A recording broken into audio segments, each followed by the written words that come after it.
Bismillahirrahmanirrahim. Assalamualaikum warahmatullahi wabarakatuh. Waalaikumsalam warahmatullahi wabarakatuh.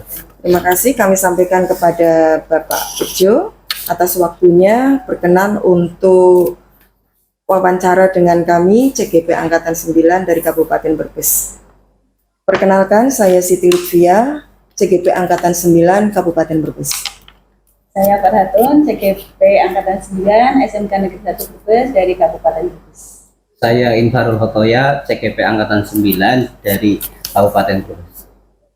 Baik Bapak, wawancara ini mengambil judul pengambilan keputusan berbasis nilai-nilai kebajikan sebagai pemimpin pembelajaran. Untuk pertanyaan yang pertama ya Pak ya, jadi selama ini Bapak selaku kepala sekolah, bagaimana Bapak dalam mengidentifikasi kasus-kasus yang merupakan dilema etika atau bujukan moral? Ya, terima kasih Bu Lutfi, Bu Farha, dan Pak Infarul terkait dengan mengidentifikasi berbagai permasalahan di sekolah dalam rangka untuk mengikuti pengambilan keputusan yang berbasis dilema etika dan bujukan moral. Yang jelas kita acuannya adalah ada perundangan, ada peraturan, ada kode etik yang memang itu bisa menjadi salah satu tolak ukur bahwa seseorang atau bapak atau ibu guru atau karyawan itu ada permasalahan yang memang harus diselesaikan, sehingga harapan dari sekolah itu kita merasa nyaman bekerja di satuan pendidikan, Bu. Nah, kemudian untuk pertanyaan yang kedua ya Pak ya, bagaimana Bapak menjalankan pengambilan keputusan di SMK Negeri 1 Brebes ini, terutama untuk kasus-kasus di mana ada dua kepentingan yang sama-sama benar atau sama-sama mengandung nilai kebajikan? Ya. Terima kasih Bu Farha. Terkait dengan dalam rangka menjalankan pengambilan keputusan terkait dengan permasalahan atau kasus yang bersama-sama itu sebenarnya benar, tapi harus diambil keputusan di suatu saat yang sama, sehingga utamanya kita juga memang menetapkan dengan skala prioritas mana yang harus diambil keputusannya yang bersama-sama benar. Sebagai contoh, misalkan Bapak Ibu guru pada kesempatan yang sama itu punya kewajiban mengajar di kelas, tapi pada saat yang sama Bapak Ibu guru ada kewajiban misalkan mengikuti diklat peningkatan kompetensi, padahal jadwalnya juga kedua-duanya sama benar, sama-sama penting. Diklatnya juga penting, mengajar juga penting, tapi dengan skala prioritas itu insya Allah Bapak Ibu dengan bimbingan mungkin kepala sekolah akan mencari solusi yang terbaik, karena kesempatan diklat itu mungkin tidak terulang. Misalkan Bapak Ibu guru mengikuti diklat, sementara mungkin jam mengajarnya bisa diserahkan guru piket, atau mungkin minimal ada penugasan. Toh sekarang ini juga bisa disambi kalau memang itu pengajarannya mungkin daring lah, seperti itu Bu. Oke, selanjutnya pertanyaan ketiga Bapak, berkaitan dengan pengambilan keputusan ya untuk kasus yang dilema etika ini, langkah-langkah atau prosedur yang Bapak terapkan sendiri itu bagaimana Pak? Oh, iya. Terima kasih. Karena permasalahan-permasalahan yang menyangkut pengambilan keputusan berdasarkan dilema etika itu kan kita berdasarkan peraturan, tata tertib, atau yang paling tinggi itu perundangan. Sehingga kalau memang tadi yang saya sampaikan, sekalipun mungkin salah satu ditinggalkan itu bukan berarti di nomor dua kan, tapi karena sama-sama pentingnya, sehingga memang pertama ya aturannya seperti apa. Kalau memang tadi diklat misalkan ya hanya waktunya itu tidak ada kesempatan lain, kecuali kalau diklatnya bisa mengambil waktu yang lain, sehingga memang harus berpedoman pada peraturan yang ada. Baik, Pak. Setelah tadi langkah-langkah atau prosedur yang dilakukan, kemudian menurut Bapak nih, selama ini apa yang Bapak anggap efektif dalam pengambilan keputusan pada kasus dilema etika ini? Ya, terima kasih, Bu. Karena memang kedua belah pihak itu sama-sama sudah mengetahui ya langkah efektif pada umumnya yang kami diskusikan bersama dengan orang yang punya kepentingan, itu kami kembalikan ke yang bersangkutan, tapi dengan memperhatikan peraturan yang ada, sehingga sekalipun dia itu melangkah, mungkin ada salah satu, apalagi kalau saatnya misalkan tadi diklatnya harus di luar kota, kalau memang itu ya dengan segala risiko. Kalau misalkan mengambil diklatnya tetap di luar kota dan diambil karena memang tidak ada waktu yang lain, ya otomatis memprioritaskan yang di luar kota, tapi menerima segala risiko. Misalkan nanti kalau anaknya tidak terima dan sebagainya, kan itu konsekuensi dari pengambilan keputusan saja. Begitu, Bu. Oke. Nah, tadi dijelaskan yang dianggap efektif dalam pengambilan keputusan ya Pak ya. Kira-kira yang menjadi tantangan dalam pengambilan keputusan untuk kasus dilema etika ini seperti apa? Pada umumnya tantangan yang menjadi pertimbangan bagi kasus-kasus dilema etika itu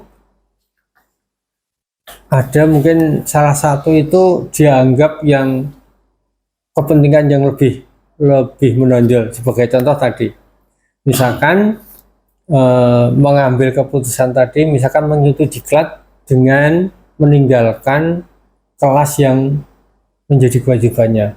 Nah, kalau yang bersangkutan itu mengutamakan diklat, ya tantangan yang nanti memang harus dilakukan, apakah mungkin pembelajaran yang dilaksanakan itu harus pindah waktu. Ini kan memang perlu kesepakatan, sehingga tantangan utamanya adalah keteguhan hati bagi pengambil keputusan, guru dan kepala sekolah itu, tapi dengan memperhatikan jangan sampai nanti mengajarnya ditinggal begitu saja tanpa mengganti hari yang lain. Kalau saya sering melihat itu Bapak Ibu guru yang produktif itu, kalau memang ada tugasan di luar, biasanya dia minta kesepakatan dengan anak untuk melaksanakan pengambilan waktu yang lain, mengganti yang ditinggalkan. Begitu. Selanjutnya gitu Pak, untuk penyelesaian kasus yang merupakan dilema etika Pak, apakah Bapak punya jadwal tertentu untuk menyelesaikannya? Adakah kasus yang memang harus diselesaikan saat itu juga, atau mungkin Bapak punya jadwal waktu tertentu untuk menyelesaikannya? Dan bagaimana prosedurnya? Matur nuwun Pak Infaru. Pada berbagai penyelesaian permasalahan tantangan yang dihadapi kami, yang kami hadapi terkait dengan penyelesaian dilema etika, memang kita melihat mana yang mendesak untuk diselesaikan dan mana permasalahan yang memang bisa diputuskan, diskusi, dijadwalkan di hari yang lain. Sehingga kasus-kasus yang memang mendesak ya secepatnya, lebih cepat lebih baik. Tapi kalau memang itu mungkin ada mengandung unsur-unsur rahasia, ya barangkali perlu dijadwalkan. Jangan sampai pada saat mungkin emosi diajak diskusi ya nanti malah ramai, sehingga itu hal yang kayak gitu memang perlu kami jadwalkan melalui mungkin supervisi atau mungkin ya bincang-bincang bersama, dengan harapan memang kalau memang itu hal yang rahasia tidak mudah untuk dibaca oleh khalayak ramai gitu. Tapi kalau kasus-kasus yang memang mendesak, mungkin terkait sekarang ini anak-anak yang mungkin Bapak Ibu guru yang punya kasus, mungkin anaknya ada yang jarang mengikuti pelajaran dan sebagainya, itu kan memang perlu segera. Jangan sampai menunda-nunda, nanti malah berkepanjangan kehadiran anak yang memang tidak mengikuti pelajaran tertentu. Gitu. Baik Bapak, Eh, selama ini di dalam pengambilan keputusan mengenai kasus dilema etika, apakah ada seseorang atau pihak yang bisa mempermudah atau faktor-faktor lain lah yang bisa mempermudah Bapak, dalam pengambilan keputusan? Ya, matur nuwun Bu Lutfi. Terkait dengan faktor-faktor yang memang dalam rangka pengambilan keputusan, sekalipun namanya juga kepala sekolah, tapi pada umumnya kami juga mempunyai tim. Yang tim itu berbagai masalah yang kami hadapi dalam dilema etika itu tidak semuanya hitam putih benar salah. Nah, pada kasus-kasus yang memang abu-abu, kami pada umumnya meminta bantuan tim manajemen untuk bersama-sama mengungkap biar berbagai permasalahan itu tidak menimbulkan kebencian, tidak menimbulkan akibat pengambilan keputusan itu nilai kebenaran tetap harus yang diutamakan. Jangan sampai dalam kasus-kasus tertentu kami minta tolong teman yang tadi yang sifatnya masih abu-abu itu pendekatan, karena bisa jadi seseorang itu menentang putusan yang diambil kepala sekolah itu pada saat dia memang mendesak mempunyai kepentingan lain yang memang harus diselesaikan. Sebagai contoh mungkin kepentingan keluarga, karena ini bagaimanapun kemanusiaan, belas kasihan itu tetap ya kami utamakan biar bersama-sama bekerja di SMK satu Bugis itu nyaman kedua belah pihak. Oke Bapak. Ini yang terakhir mungkin ya Pak ya. Dari semua hal yang telah Bapak sampaikan, pembelajaran apa yang dapat Bapak petik dari pengalaman pengambilan keputusan dilema etika ini? Terima kasih Bu Farha. Berbagai hal pengalaman yang bisa kami petik dalam rangka untuk pengambilan keputusan itu, bahwa di sekolah itu orang banyak dengan segala latar belakang yang mungkin agak berbeda, sehingga berbagai permasalahan itu di sekolah, permasalahan itu tidak semuanya bisa diputuskan secara hitam putih benar salah, tapi kita juga harus memperhatikan dengan peraturan, kode etik, tata tertib yang bersama-sama menjadi kesepakatan tim di sekolah. Sehingga kalau memang skala prioritas itu bukan berarti menomorduakan yang sama-sama benar, tapi semata-mata prioritas itu untuk mendahulukan yang mungkin lebih mendesak, mungkin lebih dampaknya kepada orang banyak itu lebih bisa dirasakan. Sehingga kalau pengalaman pengambilan keputusan yang seperti itu, utamanya skala prioritas itu dengan segala pertimbangan, aturan, tata tertib, kode etik, sehingga memang hal yang penting untuk diambil oleh seorang pemimpin itu ya harus memahami peraturan tadi, memahami tata tertib, memahami kode etik. Insya Allah pengambilan keputusannya tidak salah kalau seperti itu.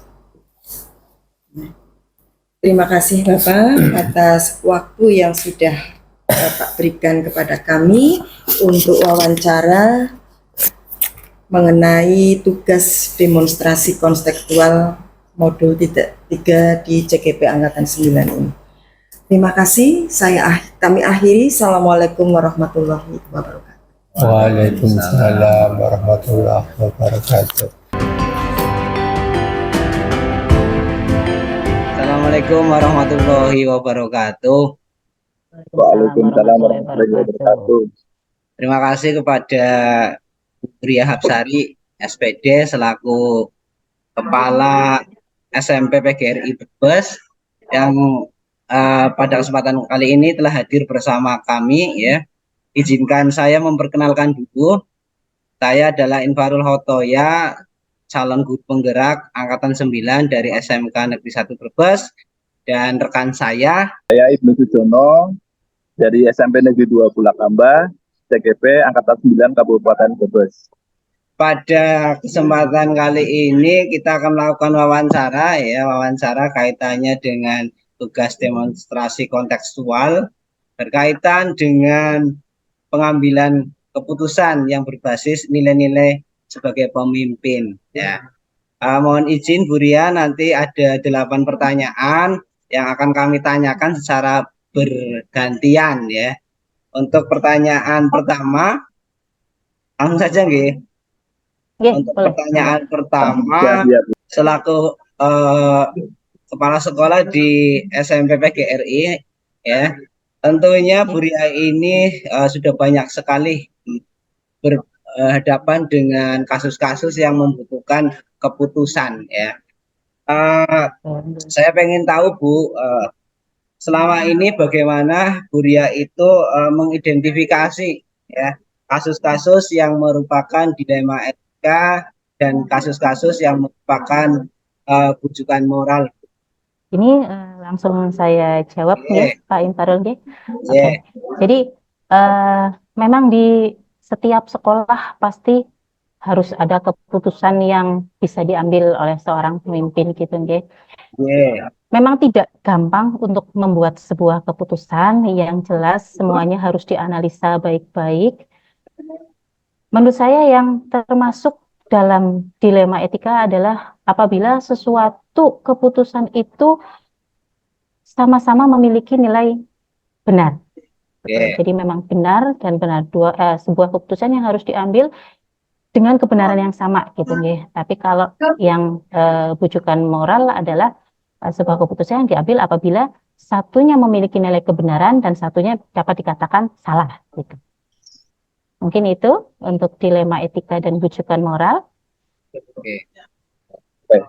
Baik Bu, terima kasih. Tadi jawabannya telah disampaikan oleh Ibu Ria bahwa ada beberapa kasus yang sering terjadi di sekolah yang Ibu pimpin. Ada kasus yang dilema etika ya Bu ya tadi ya, benar lawan benar Iya, itu ya. betul.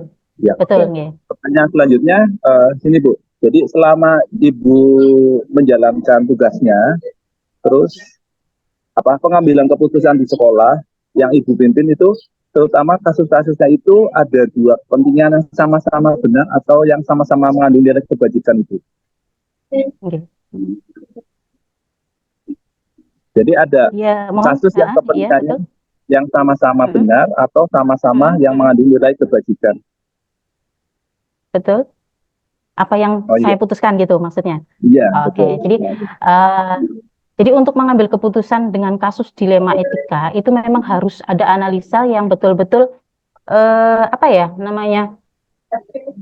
mungkin kalau dalam pengambilan sebuah keputusan itu kan pasti kalau dulu itu ada yang namanya sampai sekarang mungkin digunakan ya yang namanya analisis SWOT ya. Jadi nanti kita harus menganalisa satu persatu apa yang baiknya bagaimana, kelemahannya di mana gitu. Jadi nanti untuk mengambil keputusannya itu kita juga lebih mengutamakan kira-kira yang urgent itu yang mana gitu. Jadi kita melihat juga urgenitasnya. Apabila lebih urgent yang A, maka kita ambil keputusan yang A dulu. Mungkin itu Pak Ibnu. Oke, baik. Ya, lanjut Pak. Baik, pertanyaan selanjutnya Bu.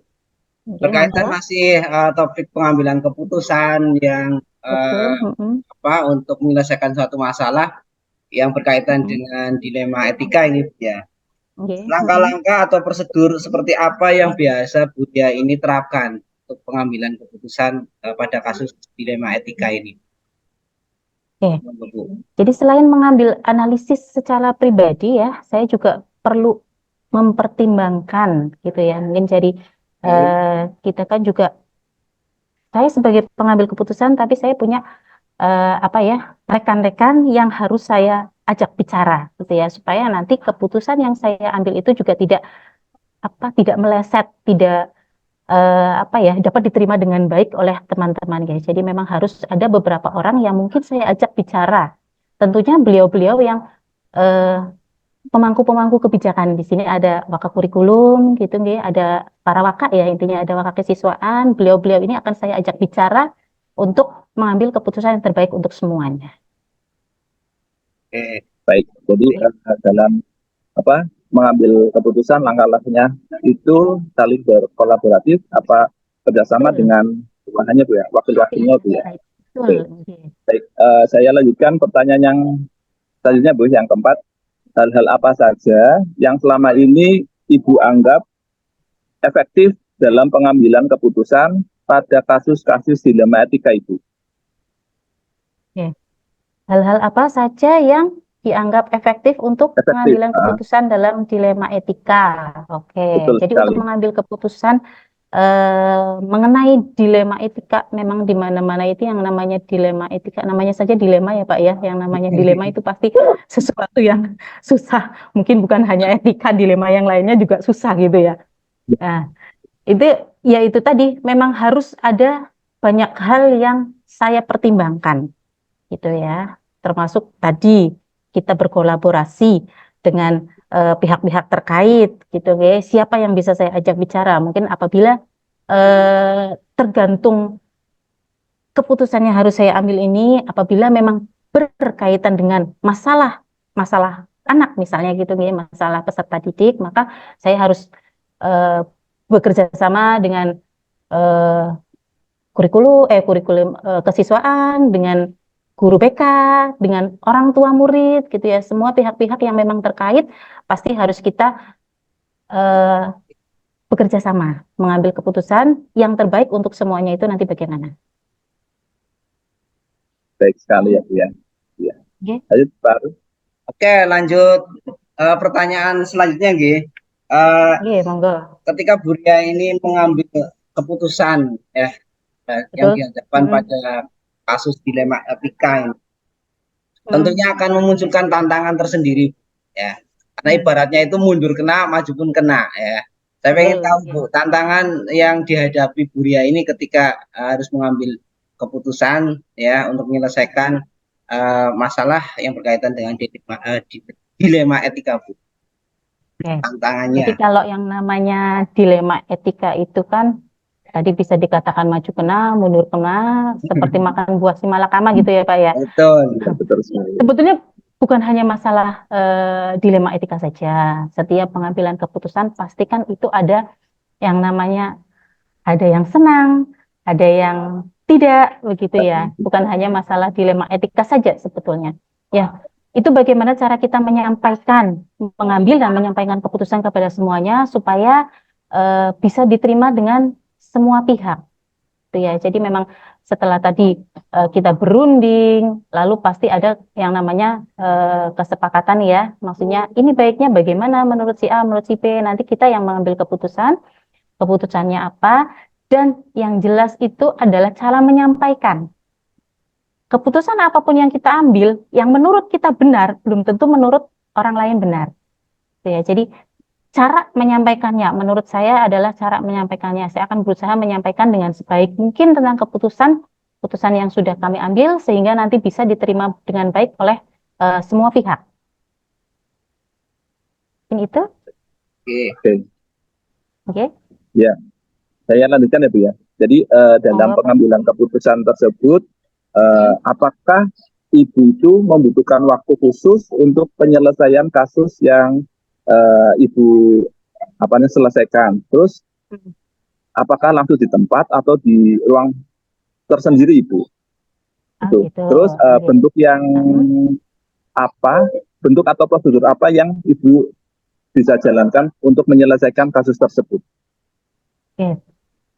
Jadi keputusan-keputusan itu kan ada yang kita ambil on the spot ya. Jadi misalnya ada sesuatu hal yang memang harus segera kita beri jawaban, gitu nih. Harus segera kita beri jawaban, atau ada hal-hal yang sekiranya memang harus kita bicarakan, harus kita pertimbangkan, harus kita cari bukti-buktinya dahulu. Pasti itu membutuhkan waktu yang tidak di tempat pada saat itu juga, gitu ya. Jadi memang tergantung urgensinya, tergantung permasalahan yang akan dihadapi.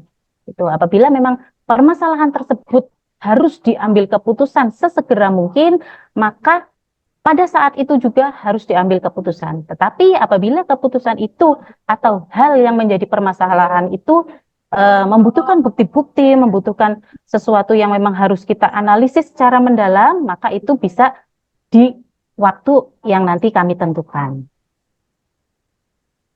Itu Pak, enggak? Oke, pertanyaan selanjutnya Bu. Ketika Ibu Ria ini mengambil keputusan ya, Oke. mungkin bisa diceritakan ya, mungkin adakah seseorang atau faktor-faktor yang nantinya akan mempermudah Bu ketika menentukan keputusan mana yang harus diambil. Oke. Faktor-faktor atau seseorang yang Iya, mempermudah pengambilan yang membantu keputusan Ibu gitu ya Pak. itu ya. Oke, nggih. Jadi memang di kami kebetulan memang sekolah yayasan gitu Pak, nggih. Jadi Oke. memang di atas kami masih ada yayasan gitu ya. Jadi misalnya memang keputusan itu contohnya untuk mengenai pengambilan adanya guru-guru baru gitu nih Pak, nggih. Guru-guru baru itu memang kami harus melibatkan dari pihak yayasan gitu. Jadi memang beberapa pihak tadi ya seperti yang saya sudah katakan, kalau untuk pengambilan keputusan yang memang intern di dalam itu yang kami libatkan ya berarti orang-orang yang ada di dalam. Tapi apabila misalnya hubungannya adalah dengan tenaga kependidikan atau tenaga pendidik baru yang kebetulan kemarin juga ada beberapa yang lepas nih Pak Nggih, masuk ke dalam P3K dan sebagainya gitu nggih. Berarti kan kami memang membutuhkan guru-guru baru. Untuk hal yang seperti itu memang kami melibatkan pihak yayasan kami gitu. Jadi memang dalam pengambilan keputusan itu tidak hanya saya langsung saklek ini menurut saya seperti ini begitu nggih. Jadi memang ada beberapa yang harus dipertimbangkan masukan-masukan dari teman-teman. Toh notabene tetap saya yang nanti harus mengambil keputusan.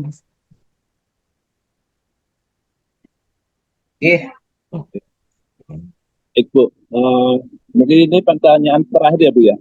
Oh, nggih. Ya, jadi dari semua hal yang telah Ibu sampaikan tentang pengambilan keputusan, tentang apa siapa saja yang bisa diajak untuk berdiskusi, gitu ya.